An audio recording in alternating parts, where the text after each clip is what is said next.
we're going to toss it right over to Gene. All right, Allison, thank you. The issue of gangs and gang violence continues to be a major one for law enforcement. And what's making things more difficult, this just is not a problem for the inner city anymore. Gangs are now working their way out to the suburbs. So one of the biggest concerns for police to deal with are how to keep kids from joining gangs in the first place. On Track is a new documentary that takes an inside look into the gang phenomenon.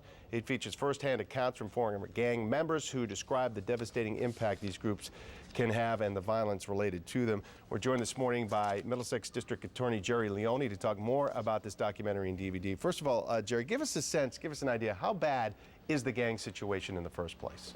Well, there are pockets throughout Massachusetts where the gang problems are serious. They're usually thought of as being in urban areas, but what we're finding is kids at a younger age are getting exposed to the gang phenomenon, becoming receptive to it, and it's not just urban areas anymore. Are these existing gangs in urban areas that are spreading their wings a little bit, or are suburban kids or kids outside the city starting their own gangs? It's both. There's a recruiting of younger kids into gangs that already exist, and there's the creation of newer gangs by kids who are just looking for something, looking for a surrogate. So when did you come up with the idea of putting this DVD and the documentary together? Well, we're always looking for creative ways to talk to kids. So we started thinking about this documentary in a way that would be receptive to kids, and we found two young people who had been in gangs, suffered the ills and pains of being in gangs, who are our co-stars in the documentary. And who are you targeting with the DVD? Who you want to see this? Who do you think would benefit most from watching it? Well, you know, there are two types of kids. It's young people who are already in gangs to try to persuade them to get out because the end is not going to be pretty.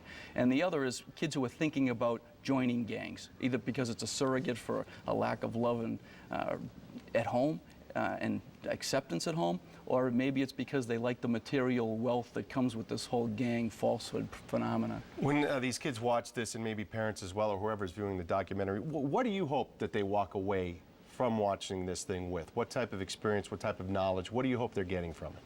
Well, what we hope they're getting from it is that the gang mystique is just a myth. It's a falsehood, and it's a false promise on two levels. One is you can't turn to a gang to get what you're not getting at home, and that love and that acceptance. And the other is the material wealth, the bling, the money, the girl, the car, that's just a false promise of the gang phenomenon. What was the most striking part of this for you? I mean, you've been around this stuff for a long time. You've seen just about everything. What struck you the most about the DVD? It's Ricky and Sacco's message. You know, Sacco is a kid who joined a gang for a lot of different reasons, ended up doing 4 years in state prison, prosecuted by our office. Ricky was beaten out of the gang by the gang members that he joined and put in a coma.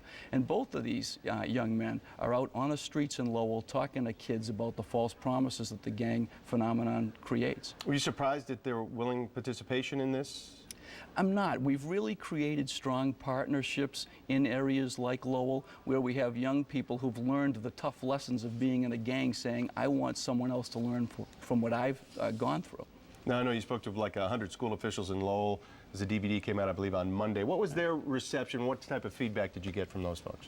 Well, it's a compelling documentary. When you listen to Ricky and you listen to Sacco and then you listen to all of the other partners who took part in creating the documentary, you see it as a compelling message. And it's one that resonates with kids because it's young people talking to young people. How do you get this in the hands now? Folks who want to see it, or maybe there's some schools or other groups that say, you know, this is a perfect thing we need to show to our kids or the group we're involved with. How do they go about getting their hands on it or being able to watch the documentary? They contact the Middlesex County District Attorney's Office or our nonprofit organization partner, Middlesex Partnerships for Youth, and we'll get them a copy of the CD, and we'll even get Ricky and Sacco and some other partners who are in the documentary out to talk to them. And when some of these, when the younger kids are sort of teetering on the brink, they either hear from these guys personally or they watch the DVD, what type of response have they given you as to, you know what, I'm glad I saw this because I was thinking about going that way and this has helped keep me on the straight and narrow? What types of things are they saying? Well, what we see, which you don't see normally from someone like myself imparting the messages, they want to talk to Ricky and they want to talk to Sacco and they want to tell them about what they're seeing and maybe that they're being drawn into it. And Ricky and Sacco can give them that first-hand insight on why they shouldn't. And the message carries more weight coming from those guys who've been involved in it. Absolutely. It resonates with younger people, and it's a more compelling message. All right. Well, Jerry, we appreciate, again, that the number 2, you can contact the Middlesex Partnerships for Youth as well. That number is 781-897-6800 if you'd like to check out the documentary and get your hands on it and share with those who you think might benefit from it. Jerry Leone, appreciate your time as always. Thanks, Thank you very much. Allison, to you. All right, Gene, thank you.